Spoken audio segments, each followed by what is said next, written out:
quiero compartir con ustedes este tema que entiendo que el Señor me dio para compartir con ustedes el día de hoy. Le puse como título: se permanece únicamente en lo que se ama. Se permanece únicamente en lo que se ama. El domingo anterior, estuvimos hablando de la importancia, estuvimos definiendo lo que significa permanecer, ¿sí? Y usamos la figura de un injerto, ¿verdad? Cuando uno quita una rama de un árbol, de una planta, y se injerta en el otro y se sujeta fuertemente para que ahora esa rama injertada pueda recibir la vida, puede recibir la savia, puede recibir la alimentación de este tronco, de esta planta a la rama injertada, ¿sí? Y hablamos que en la palabra de Dios, en la Biblia, dice que nosotros somos como olivos silvestres, que fuimos injertados en Cristo, en el olivo cultivado. Ahora es interesante porque dice que nosotros fuimos puestos en Él. No dice que fuimos puestos al lado de Él, con Él, detrás de Él, ni delante de Él, ni del lado de Él, sino que dice que fuimos puestos en Él. Y ese es el misterio revelado que Pablo habla, ¿no? Este misterio que estuvo escondido hace tanto tiempo es bien sencillo: es Cristo en nosotros, esperanza de gloria. Así que eso es lo que estuvimos viendo el domingo anterior. Y si nosotros estamos en Él y permanecemos en Él y nos alimentamos de Él, hay crecimiento, hay madurez. ¿Por qué? Porque Él es la vid verdadera, Él es el árbol verdadero, Él es el olivo cultivado. Así que dice que si estamos en Él y permanecemos en Él, el fruto está garantizado. No puede haber tal cosa como estar injertado en Él y no tener fruto. El fruto está garantizado. ¿Y cuál es ese fruto? Es su vida, la vida de Cristo, es su naturaleza, la naturaleza de Cristo obrando en nuestras vidas. Y el obrar del Espíritu en nosotros lo único que provoca es ser transformados cada día a imagen y semejanza de Él. Qué interesante, porque el hombre fue creado en el jardín del Edén a imagen y semejanza de Él. Pero a través del pecado, o en consecuencia del pecado, hemos perdido esa imagen. Se ha destruido, se ha degradado esa imagen. Y ahora, a través de Cristo y su Espíritu Santo obrando en nosotros, vamos recuperando esa imagen. ¿Para qué? Para hacer testimonio de Cristo, para mostrar a Cristo a esta sociedad que tanto lo necesita. En definitiva, lo que produce el estar injertado en Él es más de Él y menos de mí. Es más de Cristo, menos de nuestro yo, ¿verdad? Y es interesante porque en Gálatas capítulo 5, versículos 24 y 25, dice así: pero los que son de Cristo, han crucificado la carne con sus pasiones y sus deseos. Los que son. Por lo tanto, lógicamente los que no son, no han crucificado. O sea, sigue operando, sigue reinando, sigue ganando, sigue gobernando las pasiones y los deseos.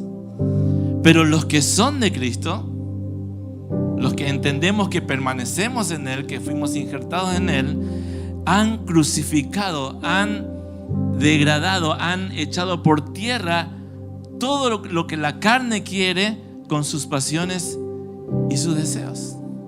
Y dice el versículo 25: si vivimos por el Espíritu, andemos también por el Espíritu. Si vivimos por el Espíritu, nosotros recibimos la vida del Señor. Recibimos la vida del Señor. Es una vida espiritual que radicó en nosotros, y ahora vivimos por el Espíritu y tenemos que andar también en ese sentido, porque es como una contradicción, ¿no? Si yo digo que vivo en el Espíritu pero ando como yo quiero, ahí hay algo que no está cerrando, ¿verdad? Entonces Pablo dice bien clarito: si ustedes dicen que andan por el Espíritu, vivan en el Espíritu. Jesús dijo, Juan capítulo 15, versículo 5, yo soy la vid y ustedes son los pámpanos, las ramas. El que permanece en mí y yo en él, este lleva mucho fruto. Y es interesante que dice mucho fruto y no dice muchos frutos. No, pareciera que hubo un error ahí de ortográfico, ¿verdad? Pero no. Este lleva mucho fruto. ¿Por qué? Porque el fruto es uno solo. Es Cristo obrando, viviendo, manifestándose en nuestra vida. Y si ustedes quieren saber los frutos, amor, gozo, paz, paciencia, bondad, mansedumbre, fe, dominio propio. Eso hablamos un poquito el domingo pasado. El resultado natural, esperable de permanecer es que haya fruto. Y si no lleva fruto, si no hay fruto, no hay eso de Cristo en mí, la permanencia es falsa.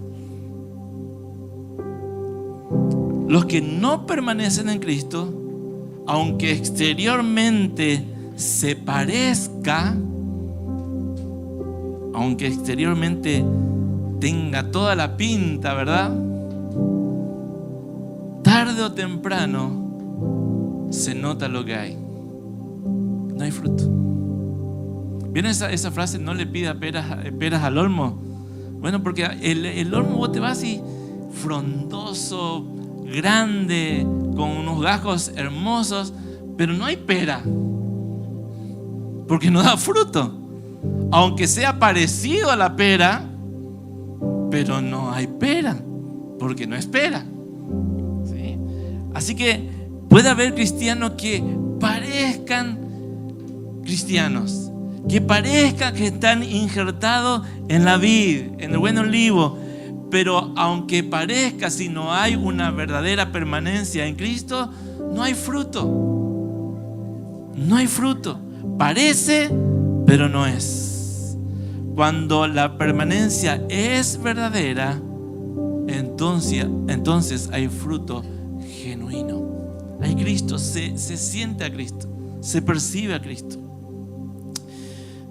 El permanecer en Él evidentemente es un tema muy relevante, muy importante, no solamente para Juan. En este capítulo 15 de Juan aparece 11 veces la palabra permanecer.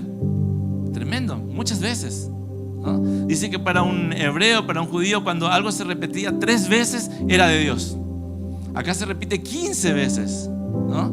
Y a lo largo del todo el Nuevo Testamento se repite varias veces la idea de permanecer, de estar, de ser inamovible en Él. Es un tema muy importante en el Nuevo Testamento. Entonces surge la pregunta de muchas personas. Esta semana en el entrenamiento que tenemos en vivo surgió muchas preguntas como esta. ¿Cómo yo sé que estoy permaneciendo? ¿Cómo yo sé? ¿Cómo me doy cuenta que estoy permaneciendo? O otra persona preguntaba, que es más o menos parecido, ¿cómo yo sé que estoy en Cristo? ¿Cómo yo sé que Cristo está en mí? No pueden definir estas personas todavía, ¿no? Así que vamos a tratar de responder estas preguntas con 3 aspectos, 3 definiciones. Lo primero, o el primer indicio de que estamos en Cristo, que estamos permaneciendo en Él, es que amamos al Señor profundamente. No se puede permanecer en lo que no se ama. Así que la primera evidencia de que realmente estamos en Él, que estamos disfrutando de la vida de Cristo y disfrutando de que Él vive en nosotros, es un profundo amor por Jesucristo. No hay nada fuera de Él. No hay tiempo ni espacio para otro que no sea Jesucristo. Él ocupa toda nuestra agenda, Él ocupa todos nuestros pensamientos, ¿sí? Y todos los que alguna vez estuvieron o están, ¿sí? Espero que estén enamorados, es así. Un amén nomás, porque está al lado de la señora, le doy un codazo. Cuando yo no sé, ¿vieron cuando recién te empezó a gustar la chica o te pusiste de novio? Te robaba el pensamiento, ¿sí? Y qué sé yo, empezaba a aparecer el nombre de ella o de él por los cuadernos, por las paredes, por los árboles, ¿sí? Y mi mamá siempre me decía, yo descubro fácil cuando Seba está enamorado. Habla de ella todo el día. Y empieza a aparecer el nombre, ¿no? La mamá tiene ese tacto, ¿no? De descubrir cuando los hijos varones, es un olfato de cuando los hijos varones se enamoran, ¿no? Porque roba los pensamientos. Ocupa todo el espacio. No hay otro tema. Ahora, qué interesante que si nosotros decimos amar profundamente al Señor, esa debe ser nuestra realidad. Nuestro pensamiento tiene que ser de continuo el Señor, lo que Él quiere, lo que a Él le agrada, lo que Él espera de cada uno de nosotros. Amar al Señor más que lo que Él me pueda llegar a dar. Amar al Señor más allá de los dones o talentos que Él me pueda dar, que vendrán, seguramente que vendrán. Amar al Señor más allá de los ministerios que podamos tener. Amar al Señor más que a nuestra propia vida. Ahí se pone difícil, ¿verdad? Busqué lo que dice Lucas y busqué en varias versiones, pero lo traje en lenguaje sencillo para que no parezca tan fuerte, ¿sí? Pero es fuerte igual. Lucas 14:25 dice así: una gran cantidad caminaba con Jesús. Una gran cantidad de personas caminaban con Jesús. De pronto, Jesús se volvió y les dijo, ¿no? Todos esperamos que Jesús tenga muchos seguidores, ¿verdad? Todos esperamos eso. Pero este Jesús dice que gran cantidad de personas caminaban tras Él, andaban tras Él, lo querían escuchar predicar, querían ver lo que Él hacía, pero de repente Jesús se da vuelta y les dice, bravo Jesús. Versículo 26: si alguno de ustedes quiere ser mi discípulo, tendrá que amarme más que a su padre o a su madre, más que a su esposa o a sus hijos, y más que a sus hermanos o a sus hermanas. Ustedes no pueden seguirme a menos que amen más o me amen más que a su propia vida. Wow. De verdad que busqué en todas las versiones de la Biblia. Este es lo más suavecito que hay. Es lo más suavecito que hay. Pero ¿qué significa? ¿Qué está queriendo decir Jesús? ¿Que tenemos que odiar a nuestros familiares, a nuestros seres queridos? No está hablando de odiar. Está hablando de quién ocupa nuestros pensamientos, nuestra mente, quiénes son nuestras prioridades. Versículo 27. Si ustedes no están dispuestos a morir en una cruz y a hacer lo que yo les diga, no pueden ser mis discípulos. Y esto no es la idea de una religión, esto no es la idea del pastor, es el precio a pagar que Jesús dice de sus discípulos. La prioridad, lo que Él demanda, que amemos al Señor profundamente. ¿Cuánto amamos a Cristo? De verdad, hermano, ¿cuánto estamos amando a nuestro Señor? Hacernos esta pregunta sería un examen profundo de nuestro amor por Él. Por lo tanto, o en consecuencia, si estamos permaneciendo o no en Él. Cuanto más radical sea la respuesta, podremos determinar nuestro nivel de amor hacia Él.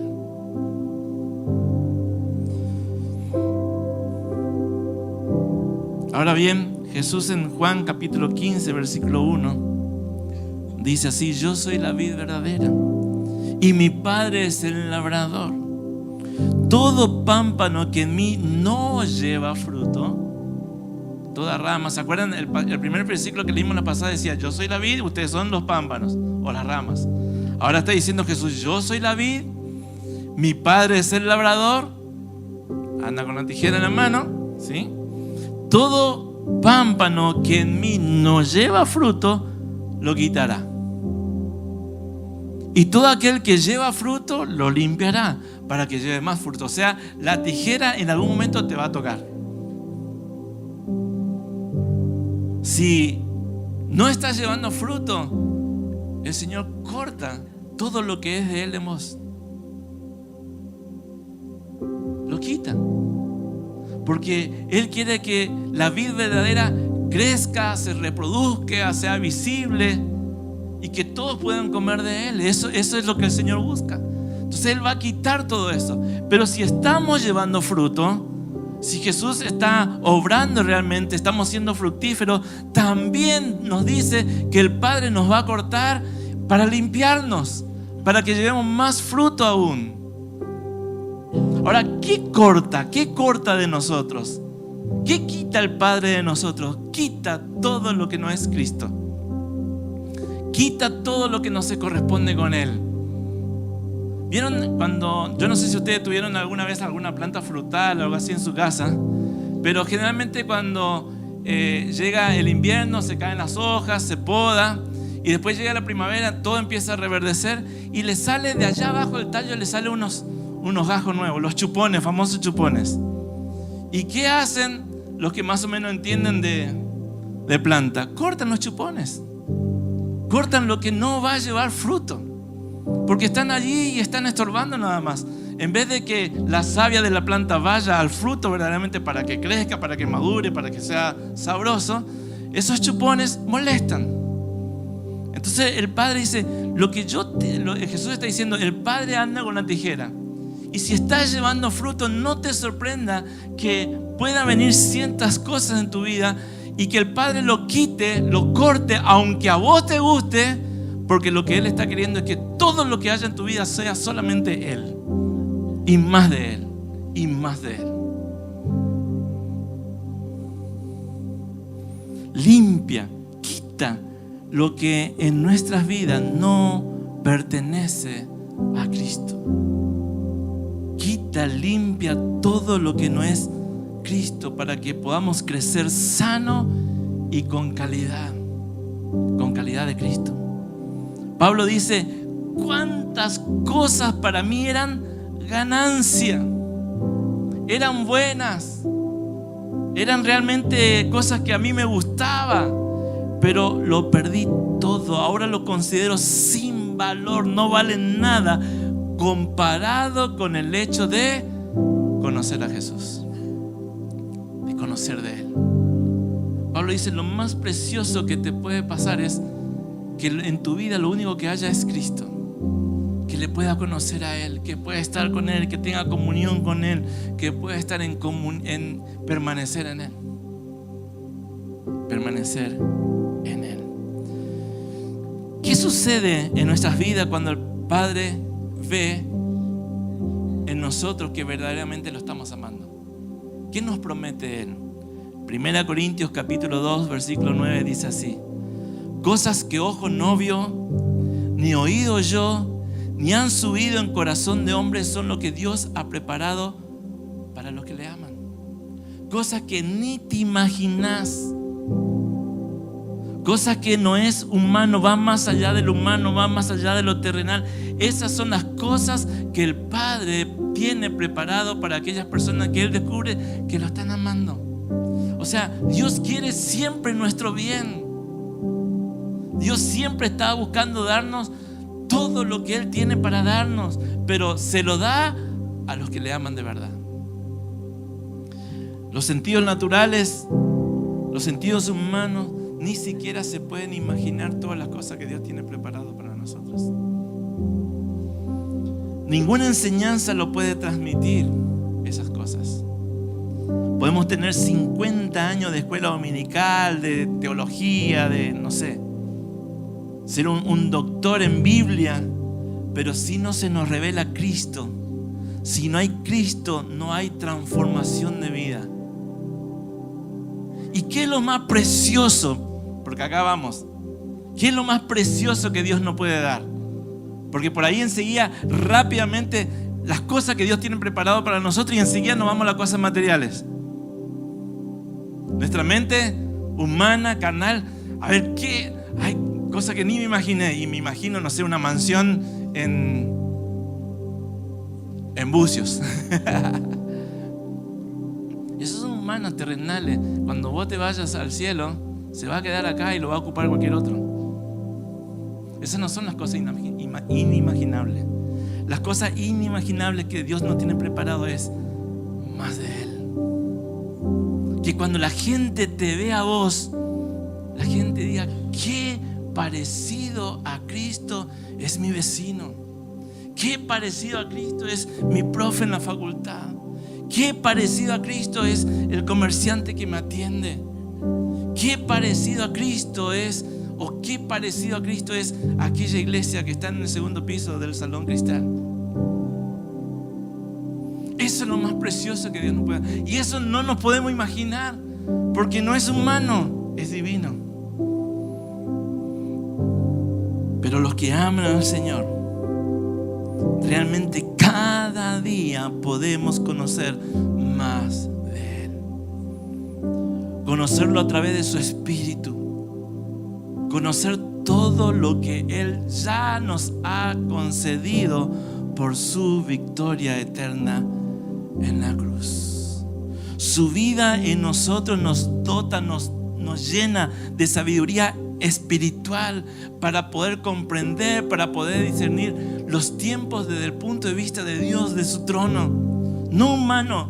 Todo lo que nos está pasando para poder ver qué Dios está queriendo decirnos. Miren, ya en los últimos tiempos he dejado de tratar de definir humanamente lo que Dios está haciendo, porque no lo puedo definir humanamente. Entonces, no sé, me duele el brazo y yo digo: ¿qué Dios está queriendo mostrarme? ¿Qué Dios está queriéndome decir? ¿Qué Dios está, qué vida Él me está encaminando para que yo pueda seguir? Porque ya no tenemos que ver con nuestros ojos naturales, sino con los ojos de Dios, e interpretar no con nuestra mente natural, sino con la mente de Cristo, su propósito, su verdad. Escuchen lo que dice Pablo en Romanos 8:5. Porque los que son de la carne piensan en cosas de la carne. Es decir, todo lo que ven, todo lo que planifican, todo lo que esperan, no es otra cosa que lo terrenal, que lo temporal. Pero los que son del Espíritu, dice Pablo, piensan en las cosas del Espíritu. Miren, ayer al mediodía, un ratito antes de comer, recibimos una llamada, esa llamada que uno no quiere recibir, ¿verdad? Esa llamada que a veces lastiman nuestros sentimientos, nuestras emociones. Y es una familia muy amiga nuestra, siervos del Señor en Paraguay. Tienen 2 hijos, una hija que cumplió 15 años hace unos meses y un hijo de 13 años. Ustedes le ven al muchacho, no van a creer que tiene 13 años porque es más alto que yo, grandote. Y simplemente tuvo una gripe. Y el papá le lleva a la salita, le ponen un suero, le ponen algo de unos remedios allí. Y bueno, ya va a pasar, es gripe, ¿no? El papá es transportista, es camionero, hace viajes internacionales, lejos. Y ayer, cuando él estaba llegando a San Pablo, a su destino, la mamá ve que su hijo empezó a levantar fiebre y que lloraba de dolor, que se retorcía y que le faltaba el aire, pero que también tenía un montón de inconvenientes. Entonces le lleva al hospital mucho más grande y descubren que su hijo está entre la vida y la muerte. La mamá sola, el papá lejos, hermana chiquitita, y nos llama y dice: no sé, solo le pido que oren porque no entiendo. Dice: si era una gripe y resulta que ahora a la hora le entraron en cirugía, tenía una peritonitis infecciosa con neumonía y está operado, está recién operado. Y el papá me dice: no puedo llegar, estoy lejos, no puedo dejar abandonado mi camión, no puedo dejar abandonada la carga. Y me dice: así que clamé al Señor para que Él me diga qué quiere hacer.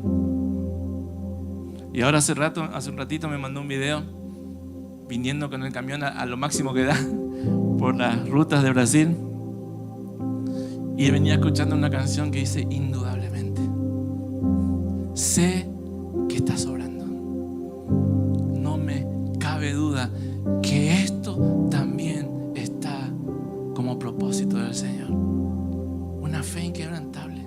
No sabemos cuál va a ser el resultado. El chico sigue peleando ahí entre la vida y la muerte. Muy complicado. Pero los que son del Espíritu piensan con la mente de Cristo, con el Espíritu. Porque dice los que son. Me encanta esto, porque los que son indican propiedad. Cuando Cristo vino a traer su vida en nosotros, ya no vivo yo, ahora vive Cristo en mí. Ya no soy yo, es Cristo el dueño de nuestra vida. Él es el Señor de nuestra vida. Somos propiedad de Él. Entonces, discúlpenme la expresión, pero ¿qué importa lo que vos pensás o lo que vos querés? Importa lo que Él quiere. Y lo que Él quiere es para nuestro bien. Versículo 6 del mismo Romanos 8 dice: porque el ocuparse de la carne es muerte.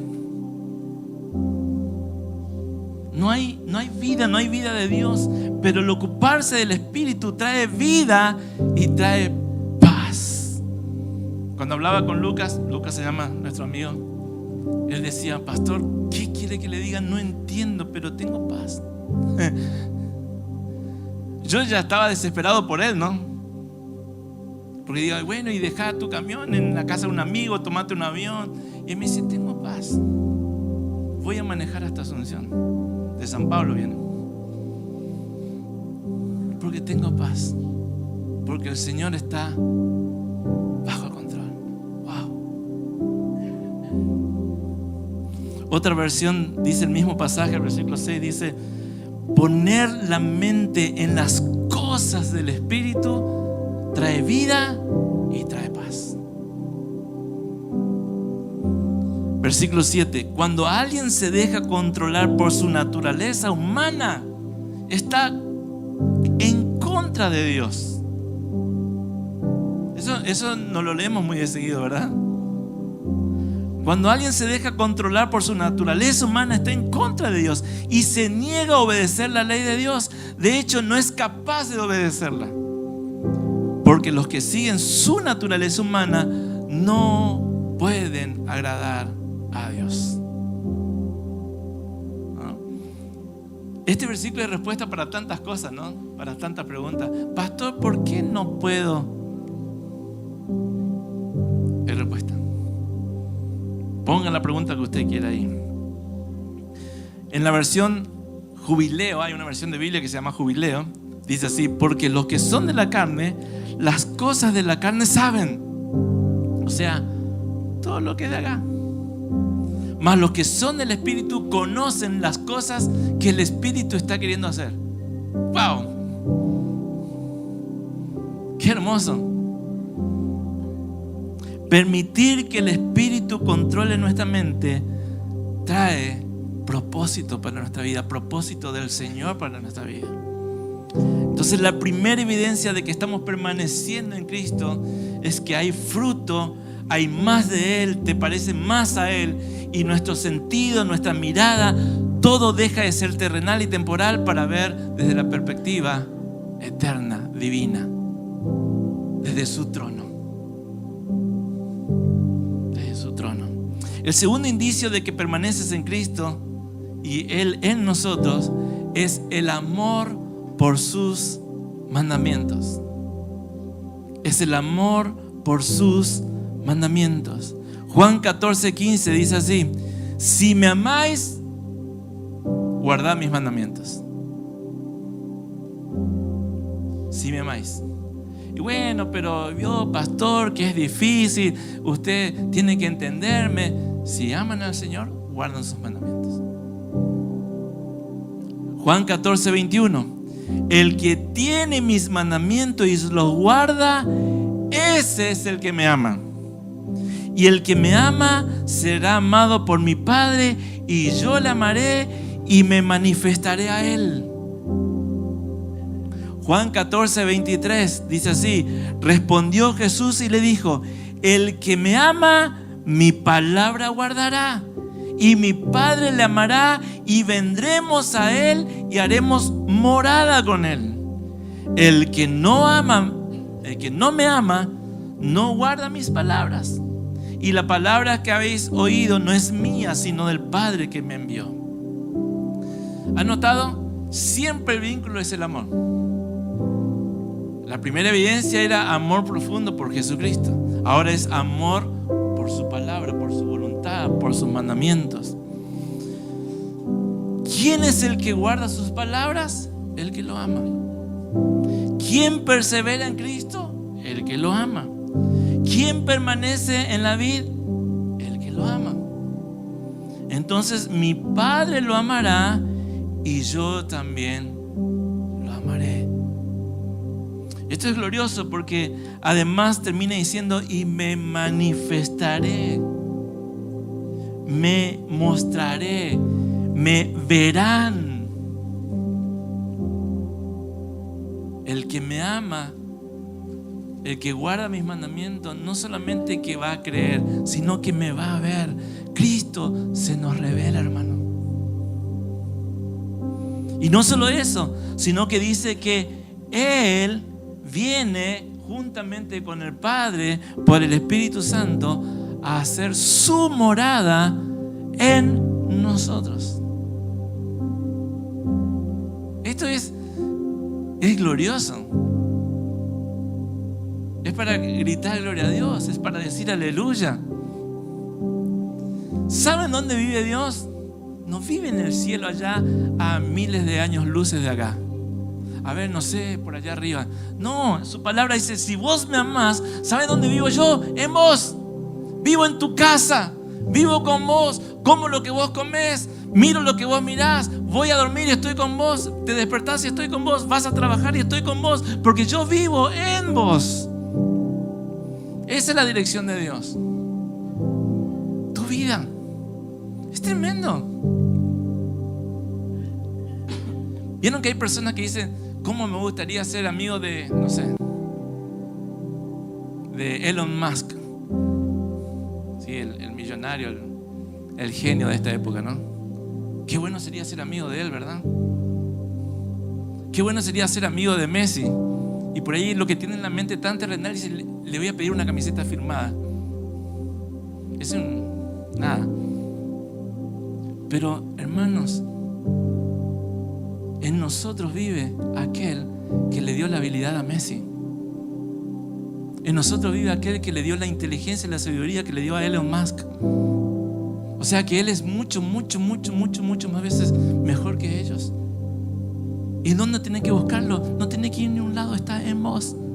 Simplemente tenés que amarlo. Y me manifestaré en vos, en ustedes. Hay una de las escenas que quizás es la escena que más me emociona de Jesús. Me impacta por su demostración de amor. Y sucede en aquella mañana que después de la resurrección de Jesús, Él había resucitado y va a buscar a sus discípulos. Porque Él le dijo que iba a resucitar, ¿se acuerdan? Al tercer día resucitaré y vendré a ustedes. Yo no sé, yo creo que, bueno, Dios lo sabe todo, ¿no? Pero vamos a suponer que ellos decían: bueno, te vamos a esperar en Julio Roca 63, ¿no? Y Jesús viene acá de mañana, viene con la intención de sorprendernos, de mostrarse, y su discípulo, su iglesia no está. Eso pasó con los discípulos. Dice que no estaban. ¿Y en dónde estaban ellos? Se dice que se volvieron a pescar.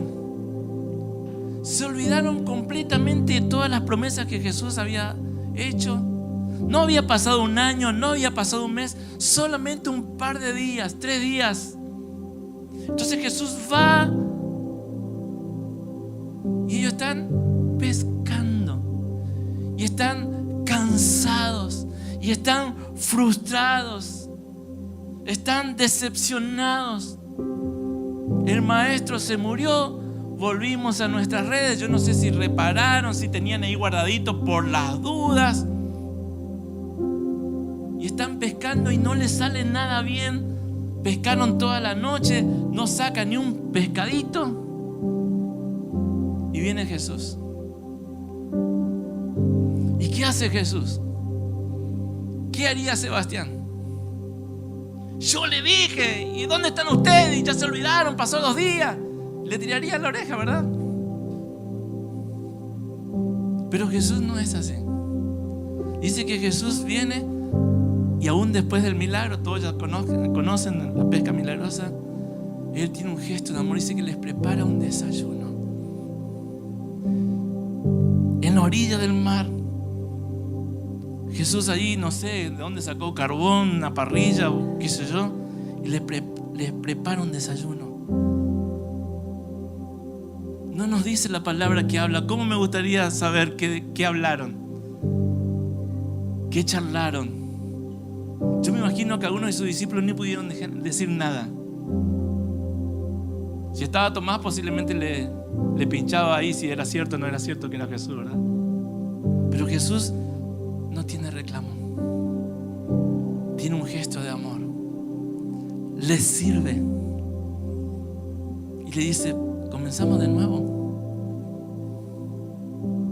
Y en ese momento dice que saca aparte, después de haber desayunado, a Simón Pedro. Vieron que a Pedro siempre le damos con un caño. Siempre le criticamos, siempre le señalamos. Pedro, ¿no? Pero saben, si ustedes leen todas las historias de Pedro, Pedro siempre estaba. Pedro siempre estaba. Así que dice que Jesús lo toma aparte a Pedro y le dice: Simón, hijo de Jonás, ¿me amas más que estos? Imagínate en esta noche que Jesús viene, te toma del hombro y te dice: ¿me ama más que estos? Estos para Pedro podría ser los peces, podría ser sus barcos o sus redes. Esto podría ser el sustento diario. Aún podría ser el milagro de multiplicación de peces. Podría ser lo que siempre hice. Podría ser lo que me gusta hacer o lo que sé hacer. ¿Me amas más que estos, Pedro? ¿Se acuerdan? La primera vez que Jesús encontró a Pedro, le dijo: sígueme. No hubo explicación. Y dice que Pedro dejó las redes, dejó las barcas y al instante lo siguió. Pero después que Jesús es llevado a la cruz, Pedro vuelve a la barca. Es decir, que él nunca dejó del todo su barca. Él siguió a Jesús, pero la pesca era su plan B por las dudas. No sea que el plan B. ¿Cuál es tu plan B si no le tenemos a Jesús?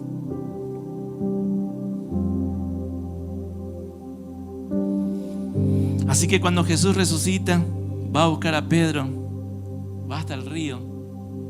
Y oh sorpresa, no está Pedro solo. Resulta que Pedro arrastró un montón de amigos, compañeros y otros discípulos, ¿verdad? Otro día podemos hablar lo que es nuestra influencia. Pedro, ¿me ama más que estos? Pedro, tenés que decidir, ¿es esto o yo? Pedro, ¿es esto o yo? No puede ser yo y estos. No existe tal cosa como Cristo y algo más. No es la vida de Cristo en mi vida. Eso no va en el reino. Es Cristo o nada. Era un tema que Pedro no tenía resuelto. ¿Cuáles son nuestros estos? ¿Cuáles son nuestros estos que nos quita de amar al Señor sin otro plan? ¿Cuál es nuestra otra fuente de confianza? El Señor, pero por las dudas tengo un ahorrito en dólares ahí. Y esto también es vergonzoso, pero un testimonio de vida. Cuando nosotros salimos del Dorado, vendimos nuestra casa y ¿qué hicimos? Compramos dólares, ¿verdad? Como todos los argentinos hacen eso. Sabíamos que Dios nos estaba mudando de ciudad porque Él no había confirmado, recontra mil confirmado, y sabíamos que ese era el propósito de Dios. Pero por las dudas dejamos en el banco unos dólares. ¿Se acuerdan del famoso corralito? Ahí están los dólares. No sé quién lo usó. Y el Señor nos dijo: ¿dónde está la seguridad de usted? ¿En eso o en mí? ¿En los dólares que compraste o en lo que yo te hablé? Yo en esa época era estudiante acá, crisis tremenda en Argentina, mis padres allí tratando de enviarme algunos pesos para poder sobrevivir acá. ¿Y saben qué pasó, hermanos? Nunca faltó absolutamente nada. Nada. Ni para yo estudiar, ni para pagar la pensión. Evidentemente me alimenté porque no estoy muy flaco. Mis padres tienen su casa, mis padres siguieron trabajando, porque el Señor es nuestro todo, hermanos. Los plan B no sirven. Y si vos tenés toda la confianza en el plan B, ¿sabes lo que te puede pasar? Que te agarre un corralito y chao, tu plan B. Pasan como 30 años de la experiencia de la playa de Pedro y los otros discípulos, ¿verdad? Y 1 Pedro capítulo 1 versículo 14, Pedro nos escribe a nosotros: por lo tanto, dice Pedro, vivan como hijos obedientes de Dios. No vuelvan atrás. Lo está diciendo Pedro, el que volvió atrás, pero se dio cuenta que no vuelvan atrás a su vieja manera de vivir con el fin de satisfacer sus propios deseos. Antes lo hacían por ignorancia, pero ahora sean santos en todo lo que hagan, tal como Dios, quien los eligió, es santo. Ahora que lo han conocido, ahora que dicen amarlo, sean obedientes. ¿A qué? A sus órdenes, a sus mandamientos. No vuelvan atrás como yo lo hice, dice Pedro. Ahora, sean santos, vivan como apartados para Él, porque ustedes fueron apartados para Él. Así que la permanencia en Cristo está vinculada directamente al amor de Cristo derramado primeramente en nosotros. Nosotros le amamos porque Él nos amó primero. Para terminar, tercer indicio de permanecer en Cristo y Cristo en nosotros es el amor al pueblo de Dios. El amor a su iglesia. 1 Juan capítulo 3 versículo 11 dice: este es el mensaje que ustedes han oído desde el principio, que nos amemos unos a otros. Creo que esta ha sido la gran falla de la iglesia en estos últimos tiempos. En vez de amarnos, competimos. En vez de amarnos, nos fijamos lo que el otro tiene, lo que el otro no tiene, lo que fracasa el otro. Pero dice Jesús Este es el mensaje que ustedes han oído desde el principio. O sea, Jesús nunca cambió. Que nos amemos unos a otros. 1 Juan capítulo 3 versículo 14. Si amamos a nuestros hermanos en Cristo, eso demuestra que hemos pasado de muerte a vida. Pero el que no tiene amor sigue muerto. Pastor, ¿cómo sé que Cristo está en mí? ¿Amas a tus hermanos en Cristo? ¿Amas a tus hermanos en Cristo? Porque si no amamos a nuestros hermanos, seguimos muertos. Cristo no está. 1 Juan capítulo 4 versículo 20.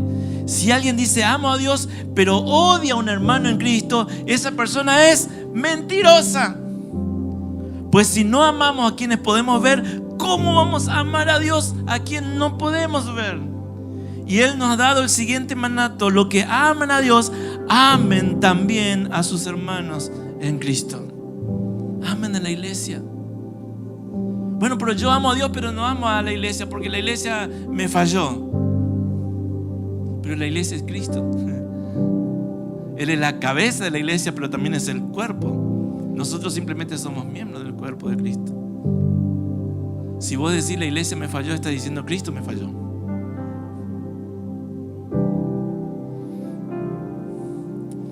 El tercer autoexamen para ver si estamos permaneciendo es cuánto amamos al Señor que está en la iglesia.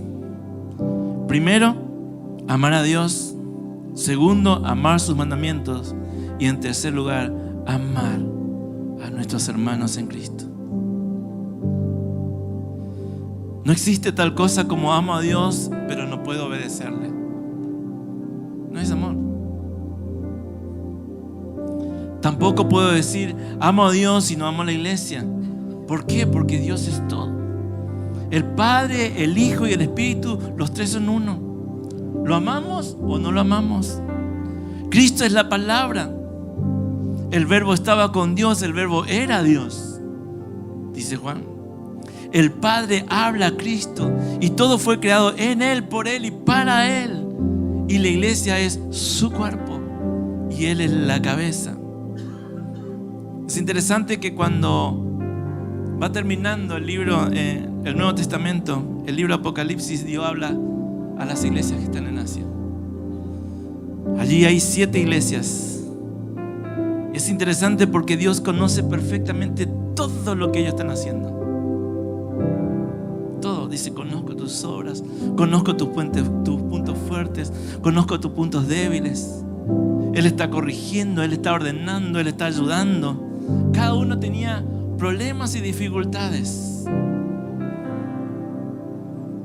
Pero lo curioso es que el primer mensaje es a la iglesia de Éfeso. Pero tengo contra ti que has dejado tu primer amor. Éfeso era una iglesia activa. Dice que trabajaba arduamente por amor al nombre de Jesús. Era una iglesia que tenía paciencia y además tenía la capacidad de discernir quiénes eran falsos ministros y quiénes eran verdaderos ministros de Dios. No era una iglesia descuidada, no era una iglesia que estaba dormida, pero el Señor le reprende el hecho que han dejado de amarle a Él. Ya no me aman como antes, dice NTV. Ya no me amas a mí, ni se aman entre ustedes como al principio cuando me conocieron. La iglesia había decaído en su nivel de amor. Una vez me amaron, pero ahora están abocados a todos los estos.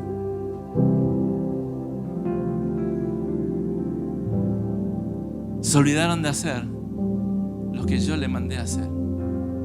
Ustedes tienen programas, tienen agendas que están súper buenos, pero no están haciendo lo que yo le mandé a hacer. Que se amen.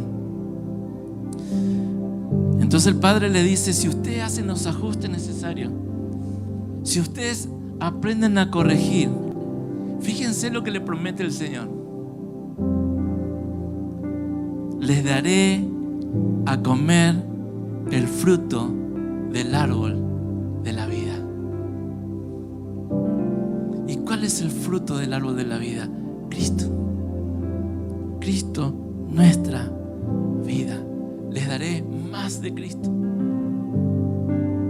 Si ustedes se aman, si ustedes aman mi palabra, si ustedes dicen que me aman, demuéstrenlo, háganlo, y yo le voy a dar más de mí todos los días.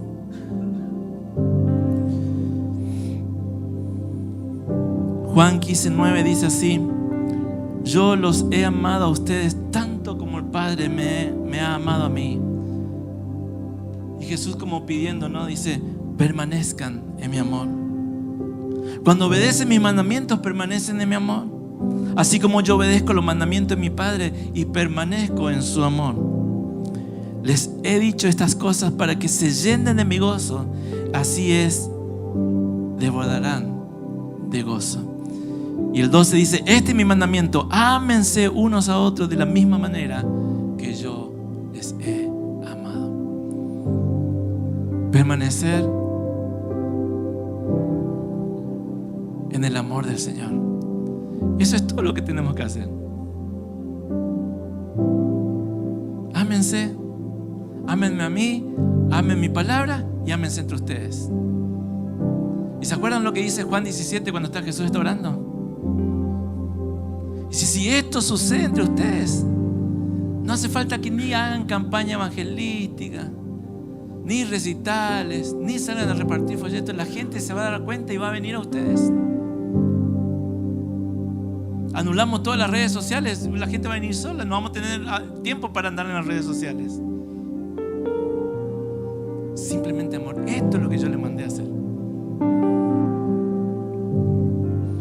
Así que este es el desafío. Es un gran desafío, pero es un hermoso desafío. No nos dice esfuércense más, no dicen hagan más actividades.